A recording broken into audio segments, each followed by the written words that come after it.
well-known taxonomist of Devi Patan Mandal, Professor S.K. Srivastav ji, IQAC in charge, Professor R.S. Singh ji, Dr. Cecil Tripathi ji, Anand ji, Vinay ji, Karunesh ji, Himanshi ji, and all my dear students, which all are future of our nation. Today we all are celebrating here International Biodiversity Day. It was started by UN. It is a day to recognize the importance of the biodiversity and role of it plays a sustainable life on earth. The theme of International Biodiversity Day 2025 is harmony with nature and sustainable development. So, first of all, I invite my all dignitaries, please. मैं सभी से यात्रा करती हूँ, दीप प्रज्वलित कर हमें अंधकार से प्रकाश की ओर ले चले। मैं अपने सभी डिग्निटीज से, मंचासीन अतिथियों से आग्रह करती हूँ, आप हमें अंधकार से प्रकाश की ओर ले चलें और दीप प्रज्वलित करें। दीप ज्योति परम ज्योति, दीप ज्योति जनार्दन, दीप हरतु मे पापम, दीप ज्योति नमस्तुते, शुभं करोतु कल्याणं, आरोग्यं धन संपदा, द्वेषभूति विनाशः, दीप ज्योति नमस्तुते, ज्ञान ज्योति नमस्तुते, बुद्धि ज्योति नमस्तुते, सरस्वती नमस्तोभ्यं, वरदे हंसवाहिनी, विद्यारम्भं करिष्यामि, सिद्धिर्भवतु मे सदा।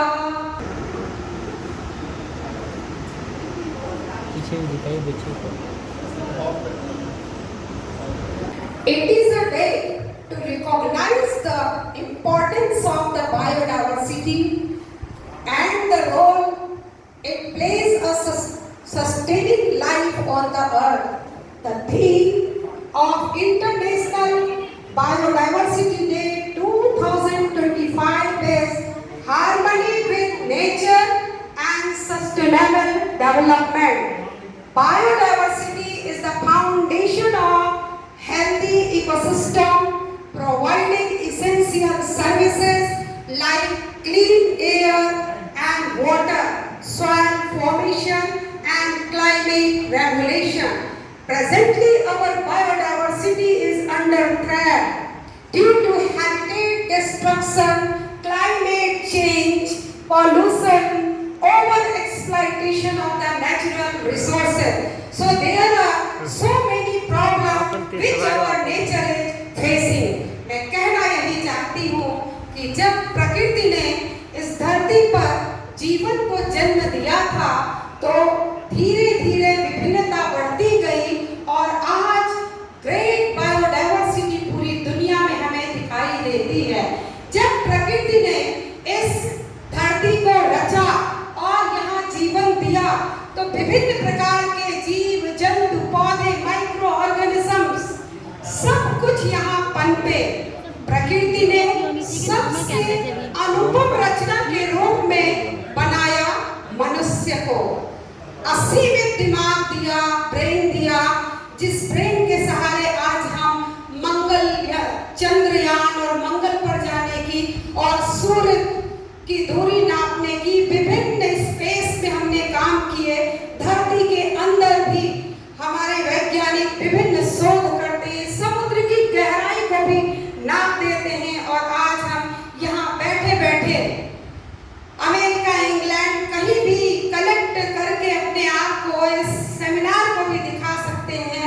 ये है ब्रेन की ताकत मनुष्य की।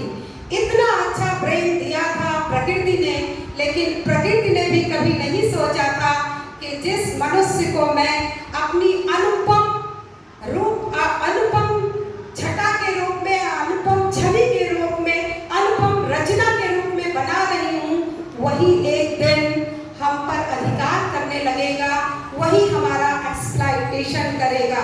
धरती के भी सहने की क्षमता अब समाप्ति की ओर है और इसका आगाज हम कभी सुनामी लहर के रूप में देखते हैं, कभी रीटा लहर के रूप में देखते हैं, कभी केदारनाथ त्रासदी के रूप में देखते हैं। तो आज जो जैव विविधता हमारी है वो संकट के द्वार पर खड़ी है। जो पेड़ पौधे बहुत कॉमन हुआ करते थे वो अभी आज इंडेंजर्ड स्पीसीज की श्रेणी में आकर खड़े हो गए हैं।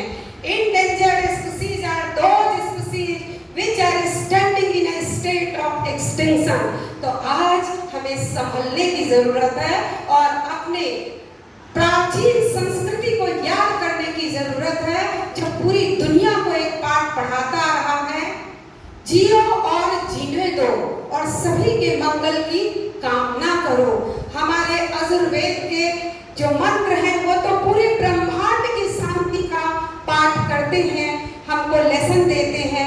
आज इंटरनेशनल बायोडाइवर्सिटी का जो थीम है 2025 का, harmony with the nature and sustainable development, इसका मतलब ये हुआ कि नेचर के साथ सद्भावना रखिए, नेचर के साथ सामंजस्य रखिए, नेचर के प्रति संवेदनशील बनिए और सस्टेनेबल डेवलपमेंट की ओर आगे बढ़िए।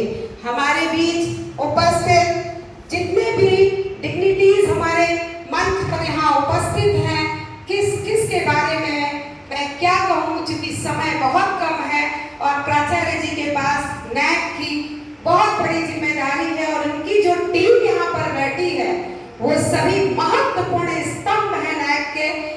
इसीलिए हम लोग बाद में और चर्चा करेंगे।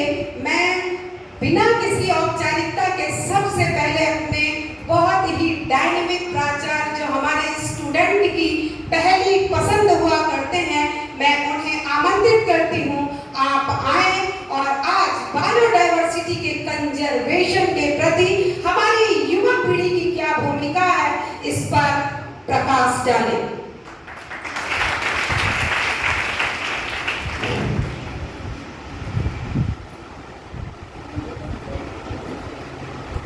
उपस्थित सम्मानित मंच, सहयोगी प्राध्यापकगण, प्रिय छात्र एवं छात्राएं, जैसा रेखा जी ने बताया कि जैव विविधता कितनी महत्वपूर्ण है और इसीलिए पूरे विश्व में संयुक्त राष्ट्र संघ के आह्वान पर 1972 में यह सोचा गया कि अगर यह नहीं होगा तो जीवन की निरंतरता नहीं होगी। आज पूरी दुनिया में अंतर्राष्ट्रीय जैव विविधता दिवस मनाया जा रहा है। कहते हैं कि गट फ्लो आपका डिस्टर्ब हो गया, आप कुछ भी खाइए, भोजन बचेगा नहीं, और जब बचेगा नहीं तो कितना दिन तक चलाएंगे संचित की हुई निधि। अगर पैसा नहीं कमाएंगे, रखा हुआ धन खाएंगे तो एक दिन, 2 दिन, 1 महीना, 2 महीना, साल, 2 साल, 4 साल कभी तो खत्म हो जाएगा। तो आज उसी पर हम लोग चर्चा करेंगे कि कैसे हम जैव विविधता को बनाए रखें। दूसरा, मैडम ने कहा कि हम लोग बहुत व्यस्त हैं, तो आप ही के लिए व्यस्त हैं। अब हम लोग का दूसरा कोई व्यस्त होने का कोई प्रयोजन नहीं है कि अगर हमने अपने पूर्वजों से, अपने अग्रजों से कुछ सीखा है तो मेरा दायित्व है कि अगली पीढ़ी को हम ट्रांसफर कर दें। ये बायोडाइवर्सिटी में भी है कि अगर हमारे पूर्वज विविधता को बनाए थे तो आज हम विविधता को क्यों खत्म कर रहे हैं। हमारे पूर्वज कहते थे कि खोलता हुआ पानी नाली में बदला हुआ। सोचिए, किसी व्यक्ति के ऊपर नहीं, नाली तक में डालना वर्जित है कि अगर तावा गरम है तो पानी मत डालो, उसे रखो, ठंडा होने दो। क्यों? क्योंकि इसके पीछे पानी गिरेगा, फिर पानी जमीन पे जाएगा, तो जमीन का बैक्टीरिया मर जाएगा। घर में जब आप लोग पता नहीं अनुभव है कि नहीं है, कभी जाइए, अनुभव करिए कि खूब तपी हुई धूप हो की आती है कि तबीयत खुश हो जाता है, मन क्या करता है कि लाओ थोड़ा खा लेते हैं। खाने का मन जब बहुत अच्छी चीज होती है तभी वो मन करता है कि हम लोगों ने व्यवस्था किया है, अब ऑनलाइन होगी तो कैसे हम जुड़ेंगे, वो हमसे कैसे जुड़ेंगे, हमारी बात वो कैसे जानेंगे, उनकी बात हम कैसे जानेंगे, हम कॉलेज को कैसे दिखाएंगे कि हमारे कॉलेज में ये हाल भी है, ये बच्चे भी हैं, ये संसाधन है। तो कहा जाता है कि गवाह गवाही कौन करेगा, सबसे महत्वपूर्ण गवाह कौन होगा, जिसका सबसे अधिक लाभ हो। और लाभार्थी कौन है इस पूरे कार्यक्रम का, वो स्टूडेंट है। तो जब तक स्टूडेंट नहीं उसको सेटिस्फाई करेगा तब तक यह माना नहीं जाएगा कि आपके कॉलेज में इंटर के पैनल भी लगा है, आपके कॉलेज में सभागार भी है, आपके कॉलेज में खेल की भी सुविधा है, आपके कॉलेज में कल्चरल एक्टिविटीज भी होती है, आपके कॉलेज में प्रैक्टिकल भी होता है, प्रैक्टिकल के ये संसाधन है। तो ये सारी चीज़ों के लिए हमें आपको इंटरेक्ट करना होगा। तो कब होगा, जब आपकी उपस्थिति होगी। तो एक समय फिक्स किया, 1 घंटा वो आपसे इंटरेक्ट करें। तो कॉलेज में आज की डेट में लगभग 8400 छात्र, तो 8400 तो इकट्ठा नहीं बैठाए जाएंगे। गुजरात में अपनी सेवा एक प्रोफेसर के रूप में दे रहे हैं।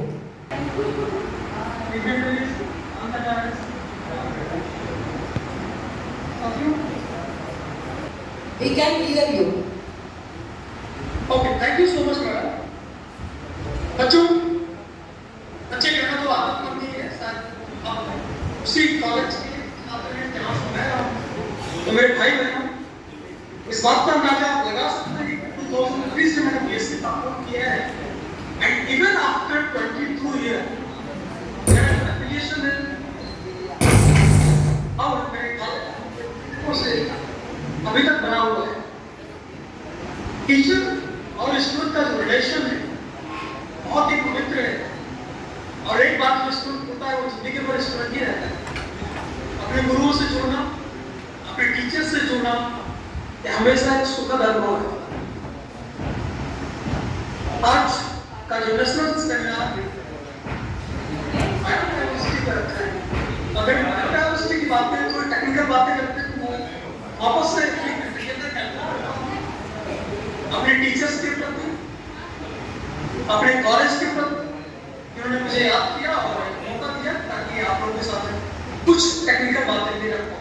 बायोडाइवर्सिटी का मतलब बहुत सिंपल है कि आपके आसपास दुनिया में जितने भी लिविंग ऑर्गेनिज्म दिखाई पड़ते हैं उन सबको अगर जोड़ दिया जाए, चाहे वो नेट टाइप से आप देख सकते हो या माइक्रोस्कोप को, सबको मिला करके जो आपके आसपास बिल्कुल बायोडाइवर्सिटी होते हैं, चाहे वो प्लांट हो, चाहे वो एनिमल, चाहे बैक्टीरिया हो, चाहे वो फंजाई हो, चाहे वायरस हो।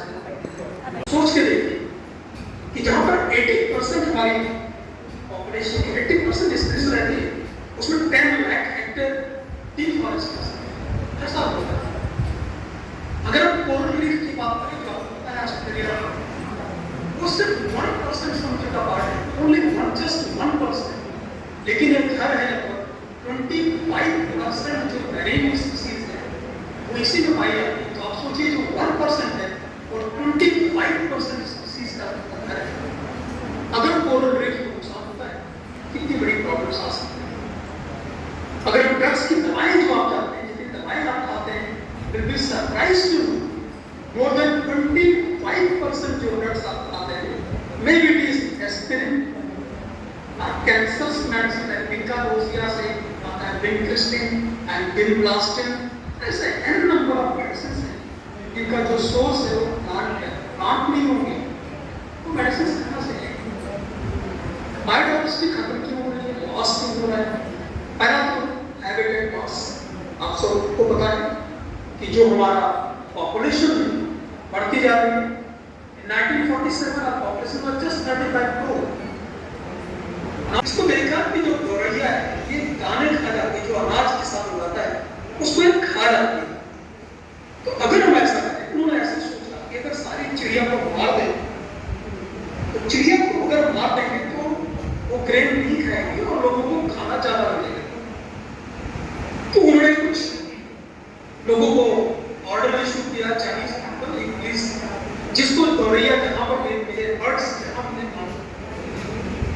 इसे हुआ क्या, इकोलॉजिकल इम्बैलेंस हुआ। बर्ड्स जब चाइना में खाने के लिए बहुत तेजी के साथ, आपको भी पता है कि वो कीड़े मकोड़ों को खाते हैं, इंसेक्ट खाते हैं, और इस तरह से उनके ऊपर बैलेंस होती है। और उससे हुआ क्या कि वहाँ पर कीड़े मकोड़ों की संख्या, लोकस्ट की मात्रा बहुत जबरदस्त इंक्रीज हुई। वहाँ पर भुखमरी 1 बिलियन से ज्यादा, 10 लाख से ज्यादा लोग भूखे मर गए। So this is the impact of a single species. अगर एक सिंगल स्पीसीज को हम नेचर से खत्म करते हैं तो पूरी मानवता को खिलाने के लिए काफी है। ठीक है, ऐसे समझिए, जब तक ये आप फ्लाइट में यात्रा करें, अगर उसमें से एक स्क्रू आप खोल के ले जाएंगे, एक ड्राइवर लेके जाए कोई, और एक पेंच खोल के ले जाए, तो आपको पता है कि एक पेंच खुलने से कुछ नहीं होगा। लेकिन अगर सारे पेचेस थोड़े थोड़े करके होते रहे तो जो प्लेन है वो क्रैश हो जाएगा। बहुत बहुत धन्यवाद, a lot of thanks and lot of love, lot of blessings to you. आज मैं अपने आप को बहुत प्राउड फील कर रही हूँ कि जो स्टूडेंट बहुत लेबोरियस ग्रामीण परिवेश से हमारे कॉलेज में पढ़ने आए थे और हम सभी के मार्गदर्शन में उन्होंने जो शिक्षा दीक्षा ली, यहाँ से आगे बढ़े और आज गुजरात की आत्मीय यूनिवर्सिटी में एक प्रोफेसर के रूप में अपनी सेवा दे रहे हैं। दुनिया में केवल 2 ही लोग ऐसे होते हैं जो आपके प्रतिद्वंदी नहीं होते, पहले माता पिता और दूसरे आपके गुरु। जब स्टूडेंट आगे बढ़ता है, जब कोई अर्जुन बनता है, तब एक द्रोणाचार्य पैदा होते हैं। तो यदि द्रोणाचार्य का अस्तित्व दुनिया में है तो वो अर्जुन के कारण होता है, और नूतन प्रकाश हमारे ऐसे ही अर्जुन हैं जो आज बायोटेक्नोलॉजी के क्षेत्र में ढेर सारा काम कर रहे हैं। मेरे प्यारे बच्चों, अभी नूतन प्रकाश जी ने आपको बताया बायोडायवर्सिटी क्या है, किन खतरों से आज हमारी बायोडायवर्सिटी जूझ रही है, हमारा आपका क्या दायित्व है, कैसे हम बायोडायवर्सिटी को बचाकर मानवता के अस्तित्व को दुनिया में बचा सकते हैं। इन बातों पर प्रकाश डाला। अपनी एक सहज बात आपसे शेयर करते हुए मैं अपने दूसरे स्पीकर दीपक सिंह जी को आमंत्रित करूंगी जो हमारे साथ ऑनलाइन जुड़ेंगे। बच्चों, आपने गिद्ध देखा होगा, कितने बच्चों ने गिद्ध देखा है? हाथ उठाइए।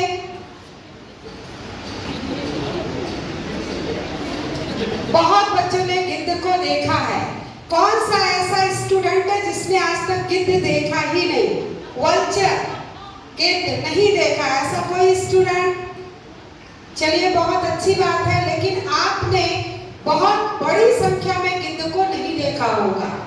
हमने अपनी स्टूडेंट लाइफ में, जब हम आपसे छोटे थे, जहां हम पढ़ रहे थे, वहीं गवर्नमेंट का गो सदन था, जहां बूढ़ी गाय और जो बैल होते थे उनको लोग गवर्नमेंट को सौंप देते थे, और गवर्नमेंट की ये जिम्मेदारी होती थी कि उसकी सुरक्षा करे, उसका खान पान करे।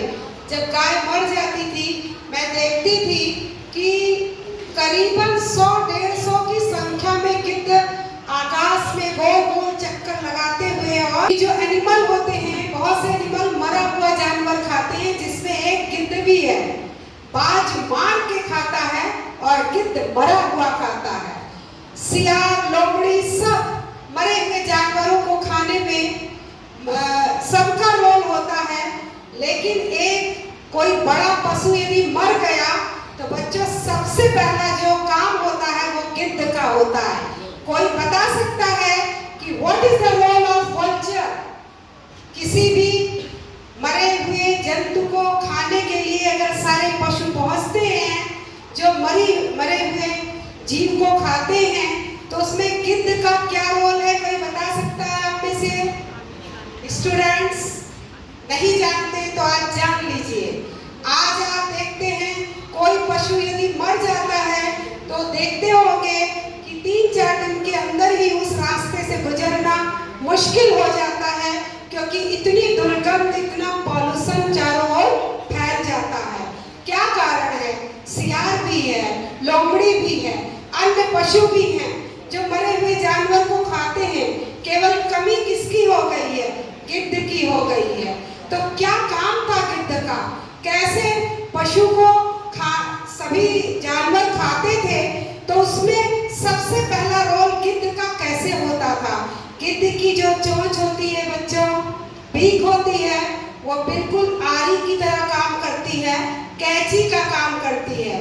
तो जो हमने इसको बचपन में अपने आंखों से देखा है कि किस तरीके से वल्चर, जैसे बड़ा जानवर मरा है तो उसके पेट को फाड़ने का काम, स्किन को हटाने का काम, चाहे वो कोई भी एनिमल हो, चाहे सियार हो, चाहे लोमड़ी हो, वो स्किन को फाड़ नहीं सकता क्योंकि स्किन बहुत मोटी होती है। और वल्चर जो होता है, गिद्ध जो होता है, स्किन को फाड़ देता था। जब वो फाड़ देता था तो अन्य सभी जानवर उसके मांस को खा लेते थे। यानी हर एक इंडिविजुअल, दुनिया का हर एक प्राणी, चाहे वो मच्छर ही क्यों नहीं है, चाहे वो छोटा सा माइक्रोस्कोपिक बैक्टीरिया ही क्यों नहीं है, all individual which are present on the earth having the equal importance for the nature। ये हमारा और आपका वहम है कि हमने समझ लिया हम मनुष्य हैं और हम सबसे सर्वोपरि हैं, और ये पूरी कयामत हमारे लिए है। अहम ब्रह्मास्मि का जो भाव हमारे अंदर आ गया, ये नेचर कभी स्वीकार नहीं करता, और यही झटका बार बार देता रहता है नेचर कि मनुष्य अपने को सर्वोपरि मत समझो। एक कोविड-19 जैसा वायरस पूरी दुनिया के लोगों को घरों में कैद कर दिया था, जबकि वो दिखाई नहीं दे रहा था। तो इसका मतलब क्या है? इस घटना से हमको सीखना चाहिए कि प्रकृति के साथ हमें सामंजस्य बनाकर चलना चाहिए, और हर एक इंडिविजुअल का नेचर में इम्पोर्टेंट रोल है। ये गिद्ध गायब क्यों हुए? डाइक्लोफेनेक एक मेडिसिन होती है जो एनिमल को बीमार होने पर दी जाती है। इस दवा को अगर एनिमल ने खाया और उसके बाद अगर वो मर गया तो उसके मांस में डाइक्लोफेनेक मेडिसिन उपस्थित रहता है। जब वल्चर ऐसे मांस को खाता है तो उसकी जो किडनी है इस दवा को फिल्टर नहीं कर पाती है। इस कारण डाइक्लोफेनेक जब वल्चर के पेट में जाता है और उसकी किडनी फेल हो जाती है, तो यही कारण है कि गिद्ध हमारे बीच धीरे धीरे विलुप्त होने लगे, खत्म होने लगे। हमने उनका घर भी उजाड़ा है। सेमल के पौधे को आपने देखा होगा, सेमल बॉम्बेक्स सिवा कहते हैं, बड़ा पेड़ होता है, और वल्चर गिद्ध बहुत बड़ा पक्षी होता है, इसके डैने बड़े बड़े होते हैं। तो ऐसे पेड़ पर ये बैठने की कोशिश करता है जहां ब्रांचेस थोड़ी हॉरिजेंटल हो। तो इसका हैबिटेट सेमल का पेड़ भी था, और हमें सिल्क कॉटन चाहिए था। इससे जो हम रुई प्राप्त करते हैं उसे सिल्क कॉटन कहते हैं। हमने अंधाधुंध कटाई की फर्नीचर के लिए, रुई के लिए, और विभिन्न प्रकार की आयुर्वेदिक दवाइयां भी सेवन से प्राप्त की जाती हैं। तो एक और तो मरे हुए जानवरों के डाइक्लोफेनेक के संपर्क में आने से गिद्ध की कमी हुई। दूसरा, हैबिटेट का एक्सप्लॉइटेशन हमने किया। तो ये मैसेज देकर मैं यही आपसे बार बार कहना चाहती हूँ बच्चों कि हमें प्रकृति के साथ बहुत संवेदनशील बनकर चलना होगा, तभी इस दुनिया में हमारी मानवता रह जाएगी और हमारा अस्तित्व रह जाएगा। अभी कल ही एक आर्टिकल मैं पढ़ रही थी, और उस आर्टिकल में यही मैंने पढ़ा कि जिस तरह से आज हम प्रकृति का दोहन कर रहे हैं, प्रेम की जगह हम युद्ध की ओर जा रहे हैं। पूरे विश्व में आप देख लीजिए, सबसे ज्यादा ध्यान हर कंट्री अपनी सुरक्षा पर दे रही है, और आए दिन विस्फोटक चीजें बनाई एक बम जब दबता है, केवल एक ट्रक या बस का हॉर्न 120 dB ध्वनि पैदा करती है, जो हमारे कानों पर, हमारे नर्वस सिस्टम पर प्रभाव डालती है। एक बम जब दबता होगा, सोचिए पशु पक्षी जीव जानवर पौधे सभी पर इसका कैसा प्रभाव पड़ता होगा। तो हमारी इन क्रियाकलापों ने बायोडायवर्सिटी को खतरे में डाल दिया है।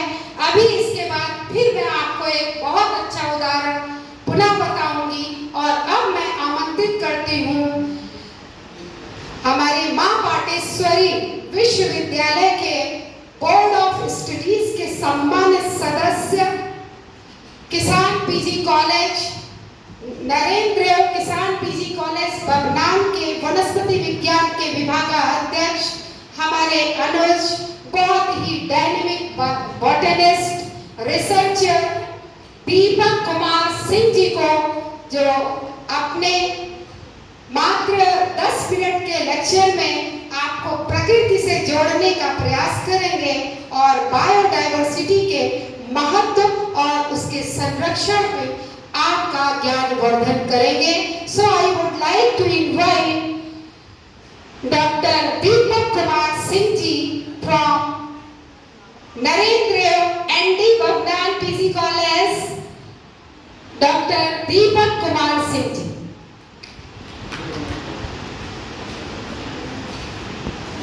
With the brief introduction about biodiversity, as we know that the biodiversity often consists of the different variety of plants, animals, microorganisms, but different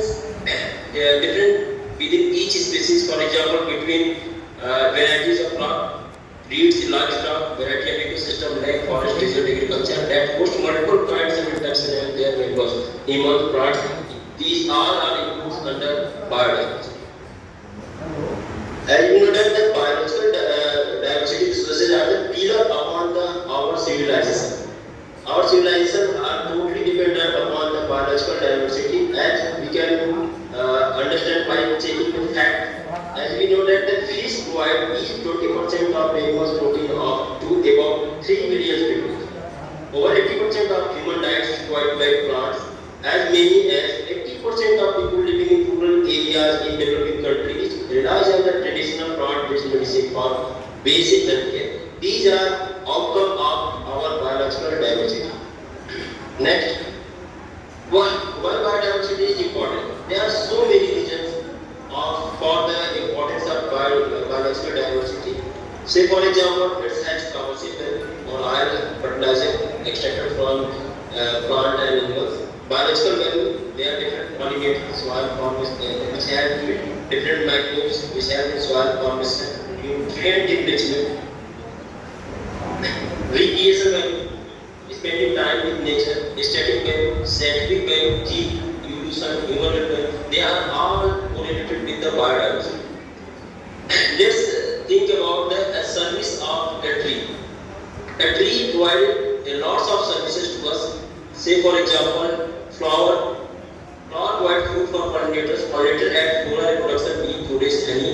Social value, the trees services are included in social value.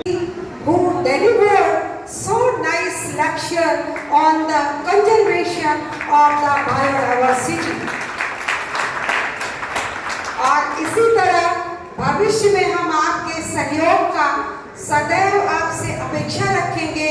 हम और आप जब मिलकर botany, biodiversity, life से related जितने भी कार्यक्रम होते हैं मिलकर करेंगे, तो निश्चित है कि हमारे छात्र छात्राओं को बहुत ज़्यादा लाभ होगा। आपको बहुत बहुत धन्यवाद देती हूँ। बच्चों, अभी मैंने आपसे गिद्ध के बारे में बताया था। अब मैं एक पक्षी के बारे में पूछना चाहती हूँ, क्योंकि मैंने आपसे केवल जंतु की बात की, मैं बॉटनी से रिलेटेड हूँ, मैंने प्लांट की कोई बात नहीं की, जो नाइंसाफी हो जाएगी। अब हम एक ऐसे जंतु का उदाहरण आपको देना चाहते हैं जिससे पौधा भी जुड़ा हुआ है। मैं पूछना चाहती हूँ, कितने ऐसे स्टूडेंट हैं जिन्होंने डोडो पक्षी का नाम सुना है, डोडो पक्षी को जानते हैं? बहुत कम हाथ उठ रहे हैं। क्यों कम हाथ उठ रहे हैं? क्योंकि आज वो दुनिया में नहीं है और ये दुनिया बहुत स्वार्थी है। काम निकला उसके बाद कोई पूछता नहीं है। इसी मानव ने डोडो पक्षी के अस्तित्व को मूल से समाप्त कर दिया। आज पूरी दुनिया में डोडो पक्षी कहीं दिखाई नहीं देता है, एक्सटिंक्ट हो गया, विलुप्त हो गया। कारण कौन था? क्यों विलुप्त हो गया? डोडो पक्षी मॉरिशस की आन बान और शान था। डोडो पक्षी मॉरिशस का निवासी था और वहां के लोग डोडो पक्षी से बहुत ज्यादा फैमिलियर थे। एक दुर्भाग्य यह था कि डोडो पक्षी, हम उसकी कल्पना कर सकते हैं। आप बत्तख देखे हैं? बत्तख देखा आपने? जैसे बत्तख होता है, इसी बत्तख का बड़ा रूप समझ लो, ऐसा होता था डोडो पक्षी। एक ऐसा पक्षी जो उड़ नहीं सकता था। उसके पास पंख तो थे किंतु वह उड़ नहीं पाता था।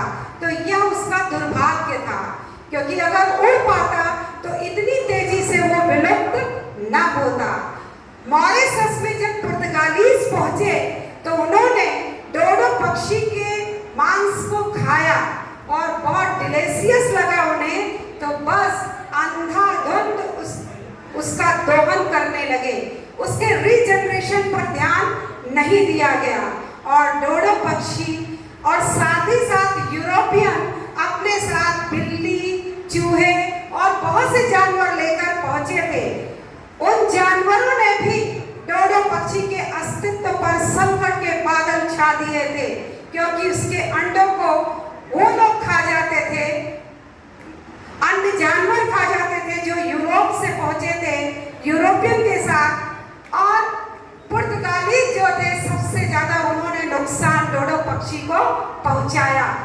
अब मैंने क्या कहा आपसे, आज के मात्र 200-300 साल पहले जो डोडो पक्षी मॉरिशस की आन बान और शान था, आज दुनिया से विलुप्त हो चुका। उसके विलुप्त होने के बाद एक प्राणी और विलुप्त हुआ, जिसको मनुष्य ने नहीं मारा था, फिर भी वो चला गया। और वह था कौन सा पेड़, कौन सा पौधा? कल्वेरिया मेजस ना, कल्वेरिया मेजर। यह एक विशालकाय पेड़ मॉरिशस का होता था। इसके जो फल होते थे वो जमीन में गिरते थे और डोडो पक्षी इसी के बीज को खाता था। आप जानते होंगे, हम डाइजेशन सिस्टम को जब पढ़ते हैं तो हम जानते हैं कि हमारे स्टोमक का जो पीएच होता है वो 3 या 4 होता है। Highly acidic medium HCl concentrated हमारे स्टोमक में होता है, जो पाचन में मदद करता है। तो कल्वेरिया मेजर के फल को, बीज को डोडो खाता था और जब उसके एलिमेंट्री कैनाल से बीज गुजरता था तो उसकी जो एलिमेंट्री कैनाल में HCl था, उससे उसका जो हार्ड सीड कोट था वो गल जाता था। अब जहां कहीं भी एक्सक्रीटा वो पास आउट करता था तो बीज जर्मिनेशन के लिए तैयार हो चुका होता था, क्योंकि उसका सीड कोट गल चुका होता था। कल्वेरिया मेजर पेड़ को किसी ने नहीं मारा मॉरिशस में, किसी ने दोहन नहीं किया, लेकिन विलुप्त हो गया डोडो की तरह, क्योंकि उसके बीज का जर्मिनेशन रुक गया। क्योंकि उसके बीज का germination that was depend upon the digestion of the dodo bird. Dodo ही उसके सीड के जर्मिनेशन के लिए रिस्पॉन्सिबल था। ये कहानी क्या बयां करती है? ये कहानी बयां करती है इस इकोसिस्टम में किसी भी एक प्राणी को यदि उसका दोहन किया गया, उसका एक्सप्लॉइटेशन किया गया, उसको इस इकोसिस्टम से डिलीट कर दिया गया, तो उसका प्रभाव पूरी धरा पर पड़ेगा। क्योंकि बार बार मैं आपसे यही कह रही हूँ, नेचर कहता है every living organism, either it is plant or it is animal, either it is microorganism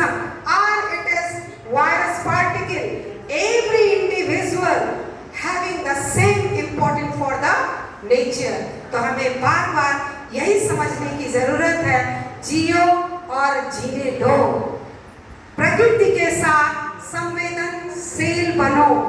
B sensitive for nature and natural resources. Now I would like to invite very well known taxonomist of Devi Patan Mandal, Professor S.K. Srivastava ji, who delivered their lecture on the biodiversity of fungi and pollen grain in Devi Patan Mandal. So I invite Professor S.K. Srivastava ji.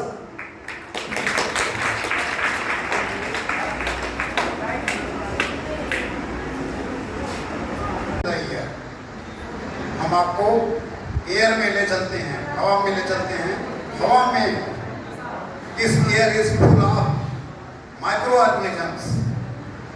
This air contains number of pollen grains, number of fungal spores, number of insect scales, number of insect pods, number of protozoan seeds, number of other inert particles as well as harmful and useful microorganisms. Here, I would like to show you first slide, that is Melanospora. This fungus, it is spindle shaped, it is brown in color. Next fungus is your Tetracoccus. This fungus, it is tetrad in shape with two type of septa, transverse septa as well as longitudinal septa. It is light brown in color. Then next fungus, I am telling you about the fungus. Fungal spores which are found in the air. These are all fungal spores. Some one are parasitic in nature, some one are saprophytic in nature. Here, this Kanangamela, it is oval in shape, it is light brown in color. Next is Nigrospora. As its name indicates, Nigro means black, Spora means spore. वो spore जो black colour में है, वो उसको हम Nigrospora कहते हैं, and it is spherical in shape, black in color, so that it is called Nigrospora. It causes number of diseases in various plants. Now next slide, it is Curvularia. This Curvularia, the name Curvularia is given because it is curved, spores are curved, and they cause number of diseases in number of plants. कि हम biodiversity पर बात कर रहे हैं, तो हम वो डिसीजेस को डील करेंगे तो बहुत लंबा हो जाएगा। ठीक, तो हम यहाँ पे केवल बायोडाइवर्सिटी पे ही बात करेंगे। नेक्स्ट स्पोरिस पेट्रामिया। देखिए यह प्रकृति कितनी सुंदर है। हम हवा को देख नहीं पा रहे हैं, लेकिन उनके अंदर जो स्पोर पाए जाते हैं, जो स्पोर्स इसमें हमारे इस एटमॉस्फेयर में, इस एयर में सस्पेंडेड हैं और हमको इनहेल करते हैं, वो उनको मैं दिखा रहा हूँ। तो ये है, इसमें बहुत अच्छे स्कार्स बनते हैं।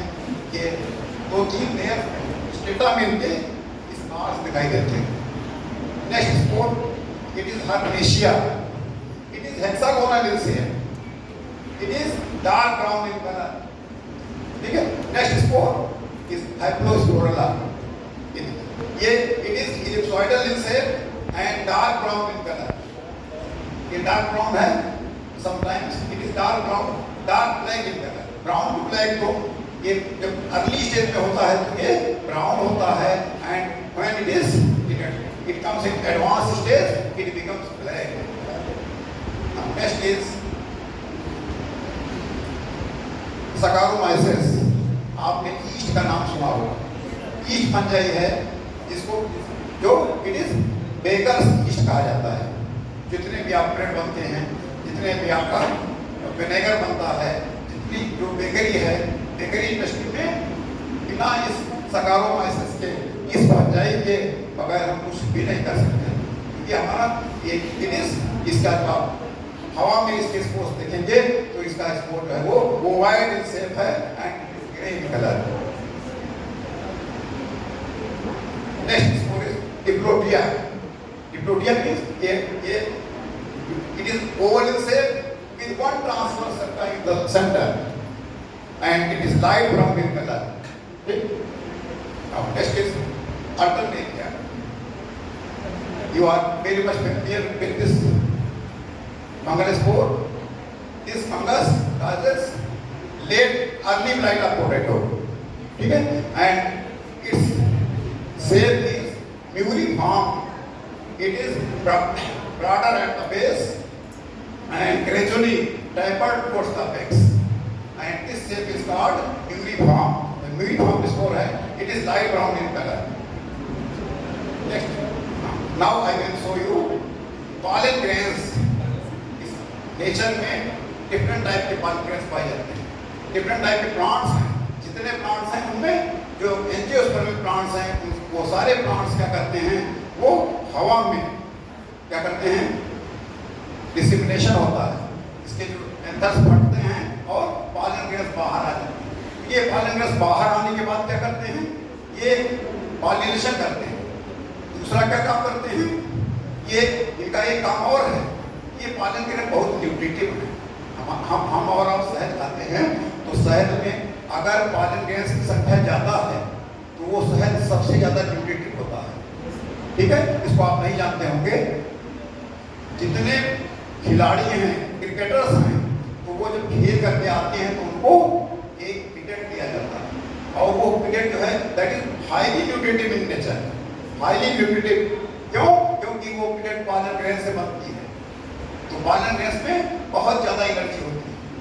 आइए तो अब पॉलन ग्रेन्स की बात करते हैं। पहला पॉलन ग्रेन आपका यूकेलिप्टस, उसका प्लांट आपने देखा है, लेकिन इसके पॉलन ग्रेन को आपने नहीं देखा होगा, तो इसको मैं दिखा रहा हूँ कि ये क्या है? It is dry in colour.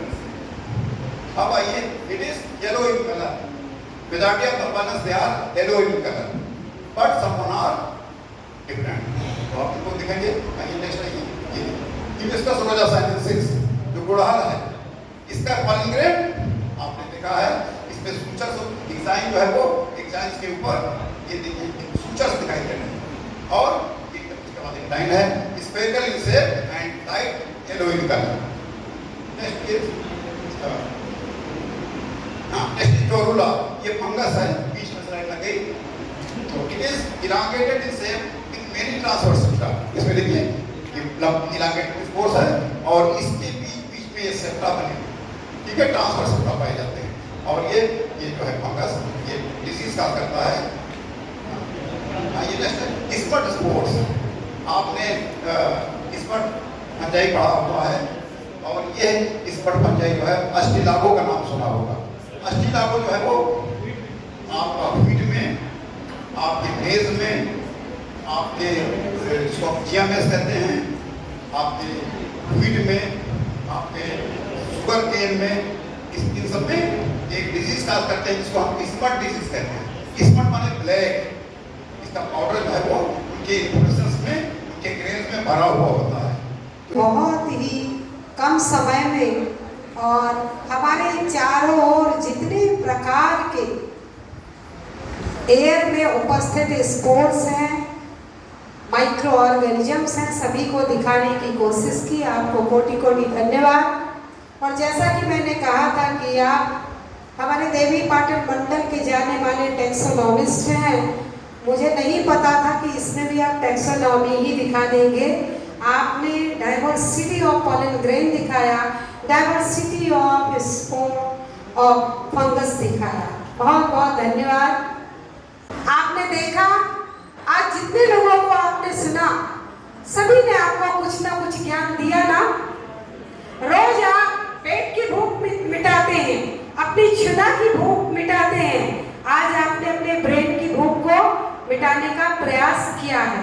और जो ज्ञान जहाँ बढ़ता है, जो भी विद्यार्थी सबसे पहले वहाँ एक भिखारी के रूप में पहुँचता कि मैं ज्यादा से ज्यादा ले लूं, वही एक दिन अचीवर बनता है। अभी श्रवण जी ने पॉलन ग्रेन्स बताया और फंगस के स्पोर बताया। क्योंकि कोविड-19 पुनः दस्तक दे रही है और आप न्यूज में देख रहे हैं कि दक्षिण भारत कोविड-19 के ग्रिप में अब धीरे धीरे आ रहा है। तो हमें आपको सभी को संभल जाने की जरूरत है, अपने हाइजीन पर ध्यान देना है, अपनी लाइफ स्टाइल पर ध्यान देना है, अपनी इम्यूनिटी को बचाए रखना है। याद रखो, बीमार वही व्यक्ति पड़ता है जिसके शरीर में इम्यून सिस्टम कमजोर होता है। डॉक्टर्स के पास तो भयंकर बीमारियों वाले रोगी पहुंचते हैं और डॉक्टर सभी को छूता है, सभी को देखता है, लेकिन डॉक्टर बीमार नहीं होता है क्योंकि उसने पढ़ाई की और जान लिया कि अपने अंदर के सिपाही को बिल्कुल हथियार के साथ लैस रखना है कि बाहर का कोई कीटाणु जीवाणु हमको प्रभावित ना कर सके। अभी श्रवण जी ने यहाँ पर स्मर्ट स्पोर्ट्स बताया। सैप्रोफिटिक फंगस आपने पढ़ा होगा, म्यूकर जिसे कहते हैं, म्यूकोरोसिस हो रही थी। जिन लोगों को कोविड-19 हो रहा था और इम्यून सिस्टम बहुत डाउन हो जा रहा था, उन लोगों को एक डिजीज पकड़ रही थी। क्या हो रहा था? Black fungus. याद आया आपको? आप ये जान लीजिए, बैक्टीरिया से कोई इंफेक्शन अगर हुआ है तो हम दवा खाते हैं, जल्दी सही हो जाते हैं, लेकिन अगर फंगस से कोई इंफेक्शन हुआ है तो फंगस, इसका हाइफा, चाहे हम जितनी दवा खा ले, दाद, खाद, खुजली, ये तीनों फंगस से होते हैं, जल्दी ये सही नहीं होता क्योंकि हमारी बॉडी उसके लिए नेचुरल कल्चर मीडियम है और हाइफा तेजी से डीपली ग्रोथ कर जाता है। मैं जब भी क्लास में पढ़ाने जाती हूँ, आप सभी से एक बात जरूर कहती हूँ, खिड़की खोल दो। इतने लोग सांस ले रहे हो, मैं कभी भी ऐसी क्लास में नहीं पढ़ाती हूँ जहाँ सब खिड़कियाँ बंद हो, क्योंकि कार्बन डाइऑक्साइड का कंसंट्रेशन तो बढ़ता ही है, साथ ही साथ हमारी जो पढ़ने की, समझने की, ब्रेन की कैपेसिटी भी कम हो जाती है।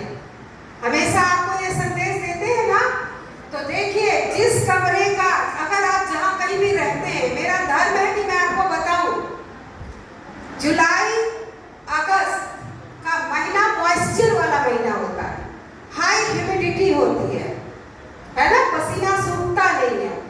ऐसे मौसम में जो लोग अपने घर का दरवाजा सदा बंद रखते हैं, जो खिड़कियां बंद रखते हैं, तो उनके घर में सैप्रोफिटिक फंगस, म्यूकर, राइजोपस अपना घर बना लेता है, एस्परजिलस अपना घर बना लेता है। एंड डू यू नो, उसके जो स्पोर्स हैं छोटे छोटे, वो स्पोर माइक्रोन में होते हैं और 10 माइक्रोन से जो छोटे आकार के पार्टिकल हों, ये धूल के कण हों या कोई माइक्रो ऑर्गेनिज्म है, तो हमारी नेजल कैविटी से अंदर चला जाता, हमारे लंग्स तक पहुंच जाता है। एक भी बच्चों, बार बार बुखार आता है, रोज बुखार आता है, बिल्कुल चलने की ताकत नहीं रहती है, हर समय उदासी बनी रहती है।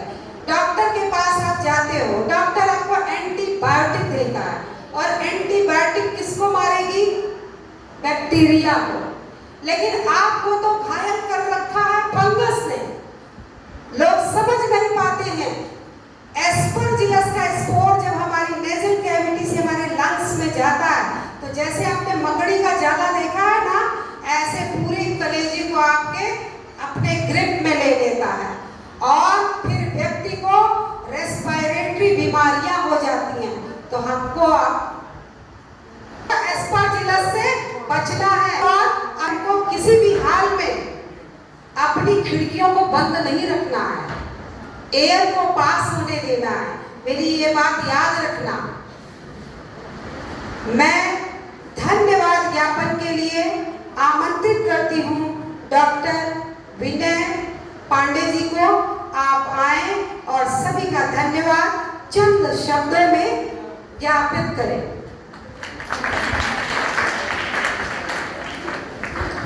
Thank you madam, thank you sir, thank you my dear senior and my dear Viewers and my dear colleagues and friends, welcome. देते हैं आपको कोटि कोटि धन्यवाद। आप सदैव स्वस्थ रहें, सुखी रहें और उन्नति के प्रगति पथ पर सदैव प्रशस्त रहें। सबके मंगल जीवन की कामना इस मंच से करते हुए इस कार्यक्रम के श्रवण जी सबसे अग्रज हैं। इनके आदेशानुसार इस कार्यक्रम के समापन की घोषणा करती हूँ और जितने भी स्टूडेंट हमारे बीच बैठे हैं जो सूक्ष्म जलपान लेकर जाएंगे, किंतु हम बायोलॉजी के लोग, यहाँ पे बायोलॉजी इसलिए कहा कि एग्रीकल्चर, जूलॉजी, बॉटनी सब यहाँ उपस्थित हैं। हम युवा पीढ़ी को, समाज को और एक रास्ते पर ले जाना चाहते हैं। चाहे हम हिंदू हों, चाहे मुस्लिम हों, चाहे सिख हों और चाहे ईसाई हैं, हमारे लिए हमारा राष्ट्र, हमारा देश सर्वोपरि है। अगर हमारा देश नहीं है तो हमारा कोई अस्तित्व नहीं है। आप पता नहीं विदेश गए हैं या नहीं, मैं सिंगापुर गई थी बच्चों। एक व्यक्ति हमारे साथ सेमिनार में गए थे जिनका केवल नाम जैसे राजीव RAJIV भी लिख सकते हैं और RAJEE भी लिख सकते हैं। उनके वीजा में और पासपोर्ट में दोनों में स्पेलिंग का अंतर था और उनको अरेस्ट कर लिया था। ये है सिंगापुर, ये है डेवलप्ड कंट्री। और हमारे यहाँ सोचिए कैसे लोग आज़ादी से हमारे भारत के विरुद्ध उल्टा सीधा काम करते हैं और आज़ादी से घूमते रहते हैं। इसलिए हर एक युवा पीढ़ी को इस मंच से संदेश देना चाहती हूँ, जियो अपने राष्ट्र के लिए, जियो अपने देश के लिए। अगर देश नहीं है तो तुम नहीं हो, चाहे तुम हिंदू हो, चाहे मुस्लिम हो, चाहे सिख हो, चाहे ईसाई हो। पाकिस्तान ने जितने भी वहां से ड्रोन भेजे थे वहां आइडेंटिफाई नहीं किया था कि कौन हिंदू है, कौन मुस्लिम है, कौन सिख है, कौन ईसाई है। किसी भी जगह पर गिरेगा तो हम और आप सब मरेंगे। इसलिए अपने राष्ट्र की सुरक्षा करना आपका परम कर्तव्य है। राष्ट्र की भावना आप में पनपे और हमेशा ये आगे बढ़ती रहे। इसलिए हम सभी बायों के लोग हर एक कार्यक्रम का समापन राष्ट्रगान से करते हैं। आइए हम अपने स्थान पर खड़े होते हैं और राष्ट्रगान से इस कार्यक्रम का समापन, साथ ही जो सूक्ष्म जलपान आपके लिए महाविद्यालय ने प्रोवाइड कराया है, हर एक स्टूडेंट सूक्ष्म जलपान अपना लेकर ही जाएगा। और हृदय की गहराइयों से आप सभी को मैं बहुत बहुत आशीर्वाद और धन्यवाद देती हूँ, क्योंकि आज के युग में किसी के पास समय नहीं है। आपने इतना समय दिया और lot of thanks to all of you.